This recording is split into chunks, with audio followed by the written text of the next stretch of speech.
Welcome to the deep dive. Today, we're really digging into some sources that challenge how we think about effectiveness. Hmm. We're not talking about the usual tips and tricks here. This is about, the bedrock concepts, character, enduring success, That's right. Forget the quick fixes. Our mission today is, well, it's about finding those core, timeless principles. the ones that actually shape reality, Mhm. personally and organizationally too. Exactly. We want to pull out the insights that create real, lasting change, not just surface level stuff. Okay, so where do we start? The sources seem to kick off by identifying a big problem. Yeah, they call it the personality ethic. Right, and this is basically most of the success stuff we see out there, isn't it? Pretty much, especially over the last 50 years or so. It's all about, techniques, social image, quick influence hacks. Social band-aids and aspirin, I think the source material calls it, which is brilliant. It really is, because it highlights how superficial it all is. It might make you feel better for a moment or look good. But it doesn't actually fix anything deep down. Exactly. It doesn't address the underlying issues. And honestly, it often feels manipulative, doesn't it? Like you're faking interest just to get something. That outside-in approach, focusing on appearances. And the sources argue it just doesn't last. There's no permanent worth there, especially in relationships. Okay, but let me push back a bit. In the real world, isn't that personality ethic sometimes? Well, faster. If I'm networking, quick impression, don't I need those techniques? Ah, that's the tension, isn't it? It feels faster. The quick fix always does. Right. But the argument is it builds up a kind of debt. You're eroding trust over time. The character ethic, based on integrity, humility, justice, that's what builds trust. And trust is the real currency. Exactly. You can only fake sincerity for so long before people see through it. That really hits home for me, actually, that lack of sincerity. I remember with my son in baseball, he was really struggling, getting frustrated, crying. Oh, tough stuff. Yeah. And my wife and I, we were deep in that personality ethic mode. Come on, you could do it. Think positive, adjust your stance. All external fixes. Trying to manage his attitude and behavior from the outside. Totally. We were honestly trying to make us look like good parents through his success. It was about our image, our social mileage, as the sources might say. Looking from insecurity, not his actual needs. Precisely. It wasn't until we shifted our approach, focused on the character ethic, just affirming him, his worth, regardless of how he played. And things started changing. Yeah. Slowly, but authentically. His improvement came from inside, not because we were pushing buttons externally. That's a perfect illustration. You had to change your internal framework first, which leads us right into the next big idea, paradigms. Right, paradigms. Basically our mental maps, the models we use to understand the world. Yeah, the filters for everything we experience. And the key phrase, the one to really internalize is, the map is not the territory. Meaning our perception isn't reality itself. Exactly. And if your map is wrong, well, good luck. Imagine trying to navigate Miami with a map of Boston. Your attitude could be great, your effort high. So they'll get into the lost. Totally lost. And the scary part is, we rarely even question our maps. We just assume they're accurate. You see this so clearly with those visual perception tests, right? Like the drawing that's both a young woman and an old woman. Oh yeah, the classic one. Same black lines, same white spaces. But people see completely different things based on what they were shown first, their conditioning. And these are smart, sincere people. It just proves we see the world not as it is. But as we are, Hmm. or as we've been conditioned to see it. Which brings us to that incredibly powerful story, the subway anecdote. You remember this one? Oh yeah, the New York subway. The narrator's just trying to read, have a peaceful ride. And this man gets on with his kids who are just wild, running around, shouting, bothering everyone. And the dad just sits there, eyes closed, do nothing. So the narrator immediately gets annoyed, judges him, builds this whole story in his head about how irresponsible this guy is. The map is set. Insensitive, negligent father. Right. Until he can't take it anymore and finally says something. Excuse me, sir, could you control your children? And then the paradigm just shatters. Instantly. The man opens his eyes, looks almost surprised, and says, "Oh, you're right. I guess I should. We just came from the hospital. Their mother died about an hour ago." Gut punch. Total gut punch. He says, "I don't know what to think, and I guess they don't know how to handle it either." And in that second, everything changes for the narrator. Mm-hmm. Irritation gone. Judgment gone. Replaced by what? Compassion? Understanding? Exactly, because the map changed. His understanding of the situation shifted fundamentally, And that proves the point, right? You can't just change behavior on the surface. You have to address the underlying paradigm, the lens. which is why the whole journey starts internally. The sources call these the private victories, Moving from dependence to independence, self-mastery. starting with habit 1. Be proactive. And this is more than just taking initiative, isn't it? Oh yeah, it's deeper. It's the realization that fundamentally our behavior comes from our decisions, not our conditions. That space between stimulus and response, we have freedom in there. And the ultimate example of this has to be Viktor Frankl. Oh, absolutely. A psychiatrist imprisoned in Nazi death camps. Unimaginable conditions. Lost everything, family, dignity, subjected to torture. Yeah.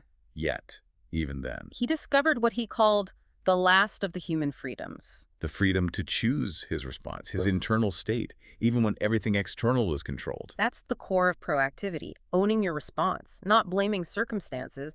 Proactive people focus their energy where they can make a difference. The circle of influence. Right. And when you focus there on what you can control, that circle actually gets bigger. Your influence grows. Whereas reactive people get stuck focusing on the circle of concern. Exactly. Problems out there, other people's weaknesses, things they can't control, and that just generates negativity, frustration. And their actual influence shrinks. Right. Because all their energy is going outward on things they can't change. I think this is where it gets really hard in practice, though.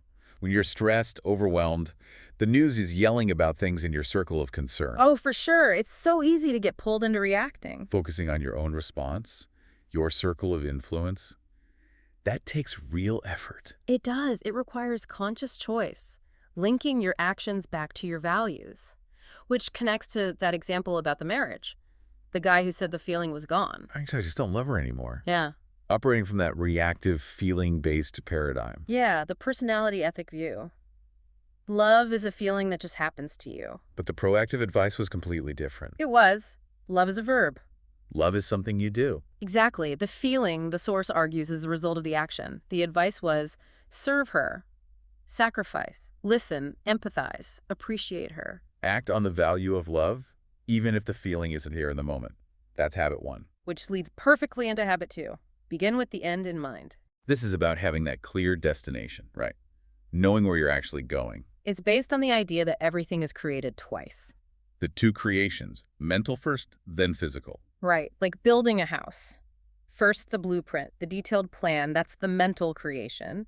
Then the actual construction, the physical creation. And habit 2 is about taking control of that first, mental creation for our own lives. So you're not just living out scripts handed to you by family, society, or circumstance. You're writing your own script based on your deepest values. And the tool for uncovering those values. That's the funeral test, isn't it? Yeah, it's a powerful visualization. Imagine your own funeral. Who's there? What do you want them to be saying about you? About your character, your contributions, your relationships? Family, friends, work colleagues, community members. Thinking about what they'd say really cuts through the noise, doesn't it? It separates the urgent daily grind from what's truly important to you. Helps you avoid climbing that whole ladder only to find. It was leaning against the wrong wall all along. That's the nightmare scenario. Which highlights the difference between leadership and management. Oh, definitely. Management is the second creation doing things right. Efficiency. Sharpening the machetes while cutting through the jungle. Exactly. But leadership is the first creation doing the right things. It's climbing the tallest tree, looking around and shouting. Wrong jungle. Precisely. You can be incredibly efficient, manage your time perfectly, cut through that undergrowth faster than anyone. But if it's the wrong jungle, it's all wasted effort. Effectiveness needs direction first. Management without leadership is pointless, maybe even counterproductive. Okay, so habit 1 is the choice, the proactivity. Habit 2 is the vision, the end in mind. What's habit 3? Habit 3, put first things first. This is where the rubber meets the road. It's the physical creation, the doing part, based on habits 1 and 2. This is about managing your time and energy around those priorities. Exactly. It's about understanding the difference between what's urgent and what's important. The classic time management matrix. Right. Quadrant 4 is urgent and important crises, deadlines. We all live there sometimes. Quadrant 3 is urgent but not important interruptions, some meetings, other people's minor issues. Quadrant 4 is not urgent and not important trivial stuff. time wasters. But the key is quadrant 2. That's it. Quadrant 2, important, but not urgent. This is where the real leverage is, right? Relationship building, planning, exercise, learning, preparation. All the high-impact stuff that builds long-term capability. But because it's not urgent, it's easy to push off. Until it becomes a quadrant I crisis because you ignored it. Exactly. Effective people consciously spend time in quadrant 2. They are proactive about scheduling their priorities, not just prioritizing their schedule based on urgency. They're acting on their habit 2 vision, using their habit 1 proactivity. It all ties together, and underpinning all of this, especially these first 3 habits, is one core principle of effectiveness. The PPC balance. Yes. This is fundamental. We can understand it through Aesop's fable, The Goose and the Golden Egg. Okay, refresh my memory. You have a goose that lays 1 golden egg every day. P is production of the golden eggs. That's the output, the results you want. Like profit or grades or clean house. Right. PC is production capability, the goose itself, the asset that produces the results. So the farmer gets greedy. Gets impatient, wants all the eggs at once, so he kills the goose, destroys PC to get them. And ends up with no goose and no more golden eggs. Precisely. Short-term gain, long-term disaster.